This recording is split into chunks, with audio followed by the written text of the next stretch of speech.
Hi, and welcome to Quilting with Lori. Today I'm going to be sharing with you how to make another great scrappy quilt. And this time we're going to be using strips and squares. Let's see how this project is done. Here's a sample of the block that I have made, or the quilt that I have made. There are four 12.5-inch blocks that were created to make this 4-patch or a sampler here, and I have sashed them. And I had a ton of 1.5-inch strips, and I'll show you that pile here in just a minute.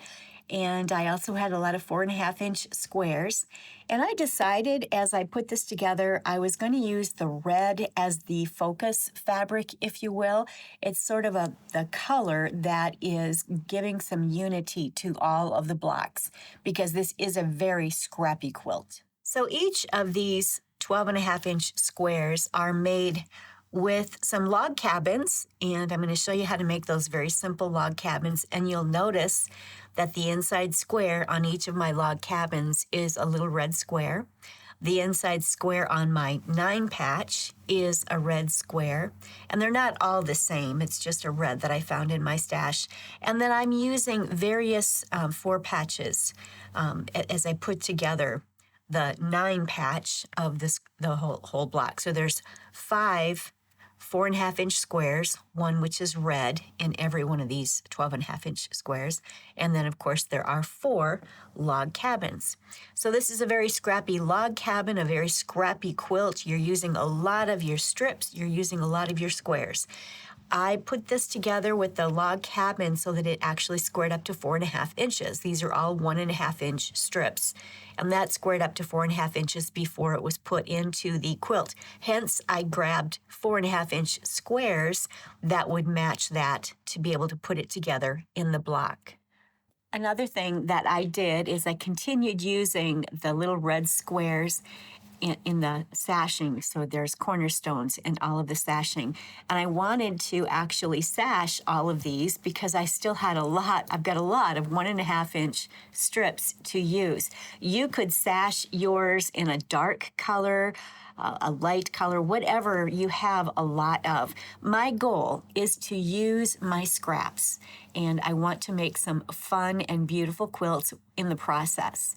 And I also want to let you know that if you have not yet watched my Speedy Solutions to Cut and Organize Your Scrap Stash, you might want to watch that video. It will teach you exactly how to cut, sort, and organize, and then get your scrap stash ready to go so that you can make beautiful quilts. I will have a link of that in the description box below. Here is a book that I've written. This book actually takes you along with that video that I have on my YouTube channel. It's step by step, and it will show you exactly what you need to do to cut, sort, organize, and get your scrap stash cut up, sorted, ready to go so you can make beautiful quilts. So all of the techniques are in here. It's also on the video that I will link, and there are 5 scrappy patterns in this book.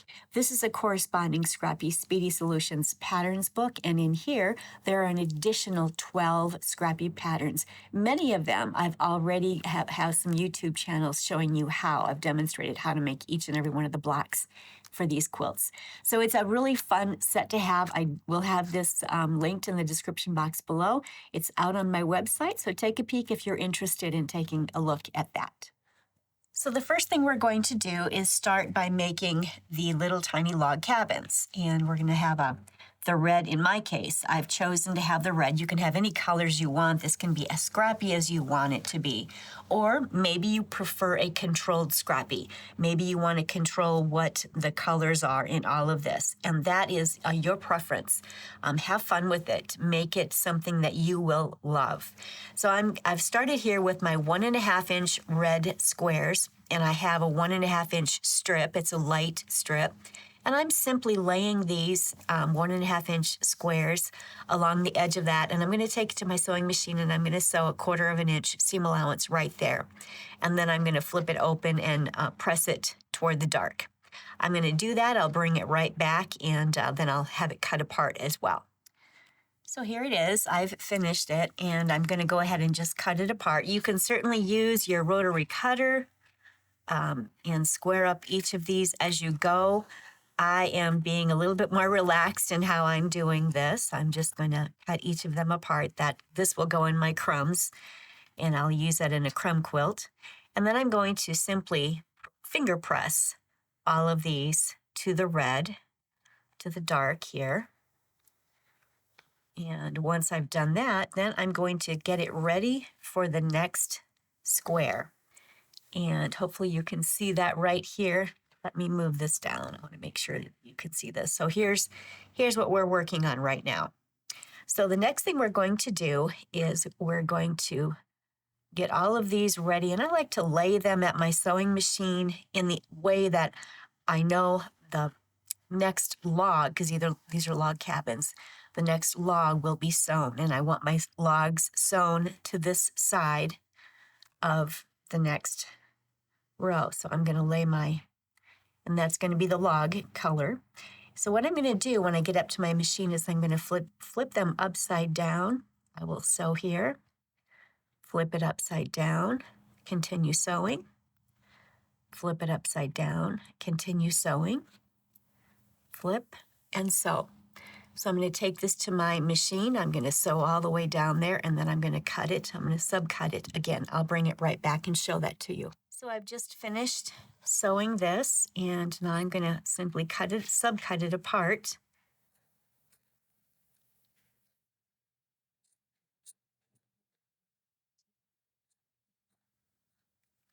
All right, and then again, every time I press, I always press to the log that I just stitched on there. So all the seam allowances are always going to the log that was just sewn to the unit. So every one of these are being finger pressed. At this point, I'm only finger pressing. I do not take it to the machine or to the iron, to press until I've got the unit done. Now this is basically a 2.5-inch square. You could certainly stop at this point, but it doesn't really look like much of a log cabin. I want to make it look more of a log cabin. So the next time that I'm going to be sewing another log is going to be right here. So I've got to flip all of these. That really helps me when I get up to the machine where I'm sewing things on the correct side.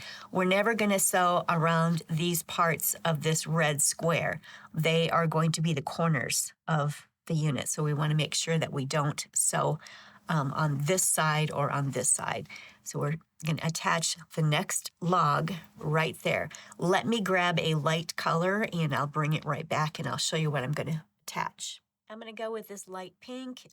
If you are more concerned about a controlled, scrappy look, absolutely identify which logs you would like as you're working your way around the unit.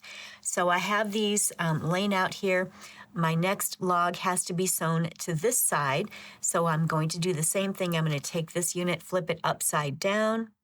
I will start sewing there, flip it upside down.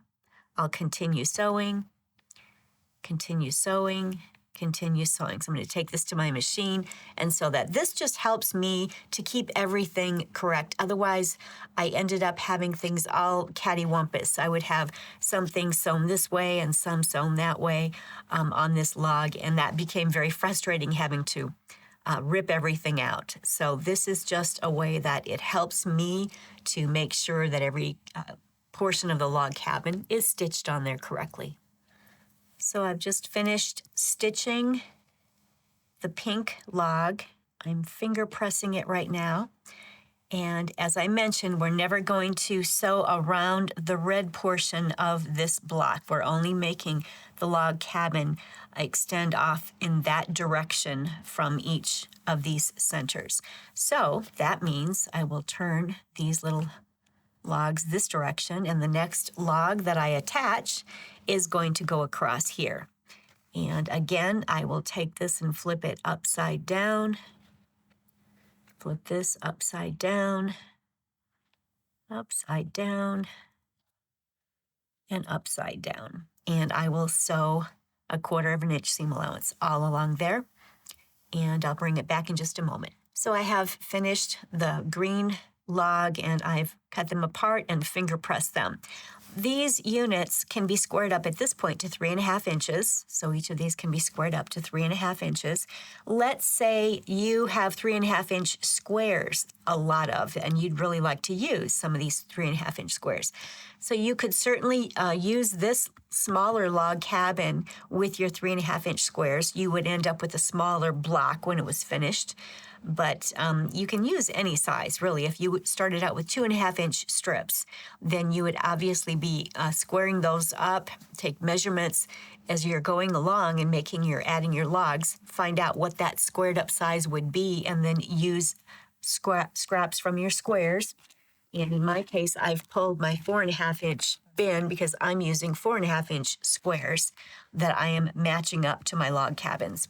So that's just an example of what you can do. I'm going to go ahead and get each of these squared up to 3.5 inches, and then I'm going to add the next log, and that log is going to be this lavender here.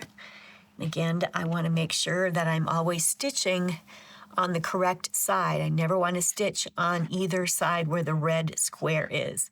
We're not making log cabins that go all the way around the center.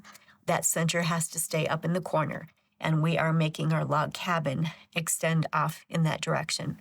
So we're going to go ahead and sew it over here, and I'm going to, again, flip them upside down. I want to make sure that I have this in the screen for you. So I am ready here with the last log cabin that will be added to our units. These log cabin units have the center red square is out in the corner as opposed to being in the center of the square. So it's a little bit different in the construction of these log cabins than a typical log cabin. Usually a log cabin has that center square in the very middle of the block, and you're circling the whole square as you're working your way around it. But that's not what we're doing here. So just follow along on these instructions. If you need to watch this a couple of times to make sure you're placing everything correctly, go ahead and do that. But I've got these ready now, and the last log is going to be added out here. This is the log I'm going to use. And again, I'm just going to simply flip these upside down. I want to make sure you can see. Upside down, upside down, and upside down. And then I'm simply going to sew 1/4 inch, and then I will have all of the logs attached. Then I need to get them pressed and squared up to 4.5 inches. I'll be back to show you that. So I have a couple of these squared up to 4.5 inches. And when I do my squaring up of this log cabin, I'm really focusing on the red square. I want to make sure that it is really nice and square. And so as I'm laying my ruler on there, I focus in on that one, make sure that everything looks good about it, and then I square it up. I missed that here. Because as you're looking at the log cabin, if something is cockeyed above the square, it's really going to be noticeable on that little red square as opposed to on all of the other logs. So I'm just kind of focusing in on that, making sure everything looks good. Getting rid of the excess.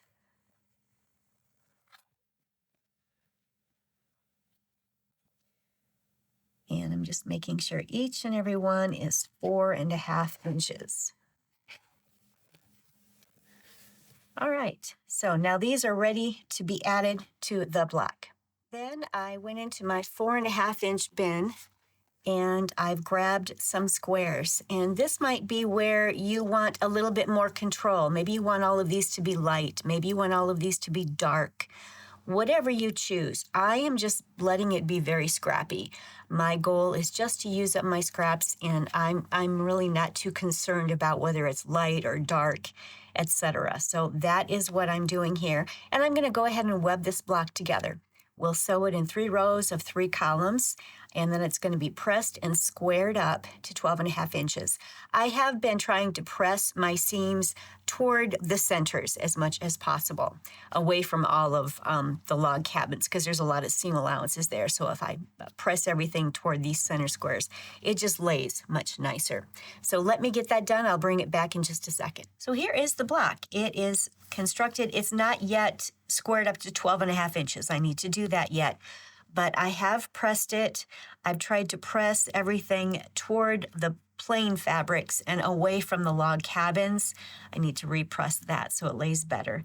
And I definitely need to square this up to 12.5 inches. But it is ready to go. And the one thing that is kind of unifying my entire quilt would be these red squares, because not only am I using them in the center of the block as well as the focal point of the log cabin, but I'm also using it in the sashing. I'm using it as the cornerstones, as I've shown you here. Let me flip this out so you can see it. There we go. So there's the center of the quilt, and you're basically cutting these sashing strips. I used light. You could use dark, and maybe you don't even want to use sashing strips. Maybe you just want to sew your blocks all together and just have a really nice scrappy look. Totally up to you. I like the log cabin block that's showing up here with the sashing in the middle. And as you put this quilt together, there are secondary blocks that pop out at you, and I love that. But you're cutting 12.5-inch strips here and then adding your sashing, your cornerstone here. And so that's what I'm going to be doing for the perimeter and the inside of my quilt. And it was a fun block to make. Very quick, very easy, and I'm using my stash. I mentioned earlier I was going to show you my 1.5-inch strip stash. And here is some of it. Got a lot of it. I can make a huge quilt using these 1.5-inch strips and creating some beautiful log cabins. Thank you so much for joining me today. I hope you've enjoyed learning how to make this log cabin, and it's a 9-patch just using squares and strips from your stash. I love being able to use up my scrap stash and make beautiful quilts, and they're simple patterns, things that we can easily do. Hopefully you'll have had an opportunity to watch my video on how to scrap up your stash. Again, there's a link below in the description box. If you're not able to access the description box, you can simply go to my YouTube homepage, and on the homepage, it is the featured video there, and it's that first video under that homepage picture. So go ahead and check that out. That will help you, I'm sure, as you're getting your scrap stash cut, sorted, organized, and ready to use. So until next time, happy quilting.